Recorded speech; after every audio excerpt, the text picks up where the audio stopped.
In Texas Chainsaw 3D, a young girl discovers that she has just inherited a house from her long-lost grandmother, only to realize that it comes with one extra thing living in the basement.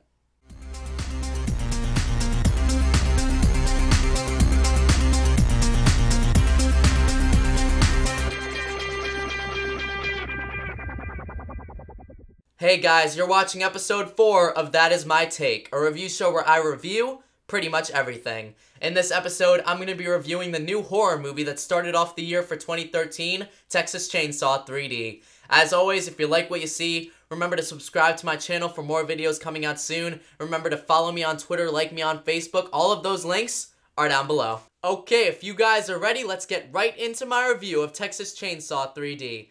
Now, I don't really have a lot to say about this movie, but what I will say is that I was petrified to see it, and it's not because it's a horror movie, but because I don't think I've heard one positive thing about it from any YouTube review that I've seen going into this movie, so I went in expecting nothing but the worst hour and a half of my life, and because of that, I can't honestly say that I was disappointed. But anyway, let me mention the 3D first because it is called Texas Chainsaw 3D for whatever reason, even though there are 2 times in the movie where it was 3D and they were both bull.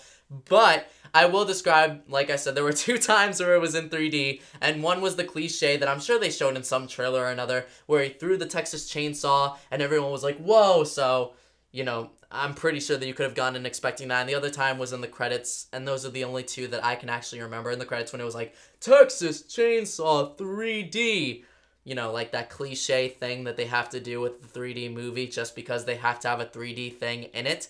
So that was my take on the 3D of this movie. But anyway, the plot is really interesting. It's about some girl who's from some white trash house who, as it turns out, she's adopted by some grandma who she's never met before in her life, but for some reason is actually leaving her a house. I really wish that I could get a house from some grandma that I never knew existed, but, you know, I guess she just got lucky. But anyway, she's so heartbroken that she was adopted, she actually decides to run away to Texas and bring a bunch of her friends with her and just take over this mansion that she got left behind. But unfortunately, there's a killer in the basement, and you can probably assume what happens next, but I will not say it because I don't want to spoil it for you, but wink, wink. I will mention the elephant in the room, however, and I will say that there could have been a lot more attention to detail paid that would have spared the cast of this movie from the ridicule that it got. For example, I'm pretty sure, I'm no rocket scientist, but I'm pretty sure that a bunch of these themes were set as if it was a time 30 years ago,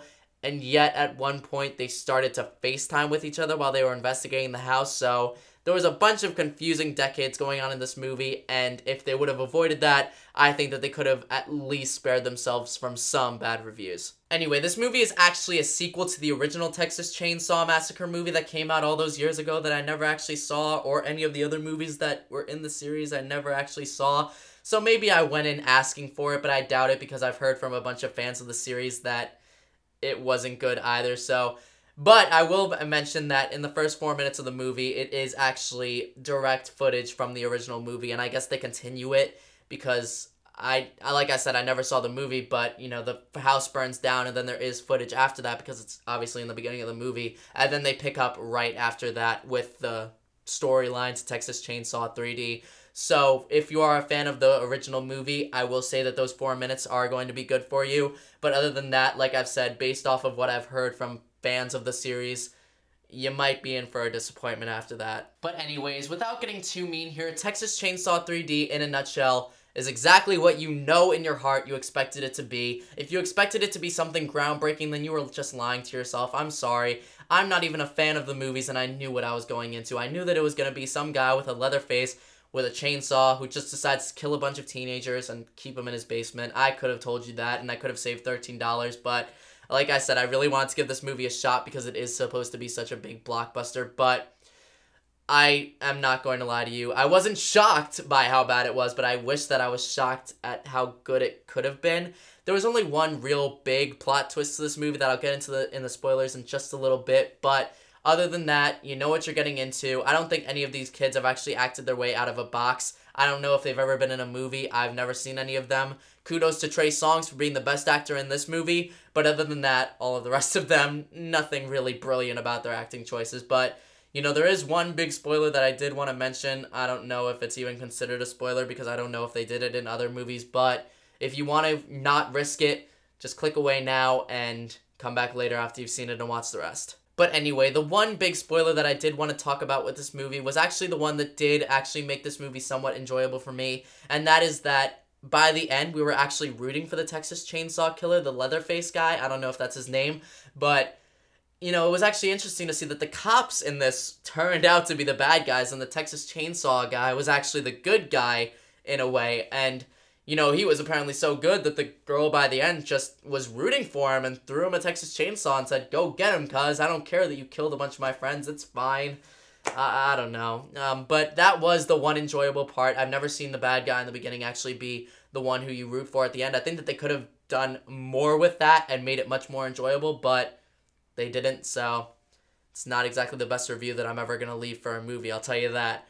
But that is my final take on Texas Chainsaw 3D. I would say that my rating for it is, I would say a C-, only because I wasn't shocked at how bad it was, and I knew what I was going in for, but that does not make it good. So C- is my final rating for it. My recommendation is honestly to skip it, but if you are such a huge fan of the series and you feel obligated to, then maybe wait for it on Netflix, even though it's 3D, but you won't miss out, like I said, because there's only 2 3D moments.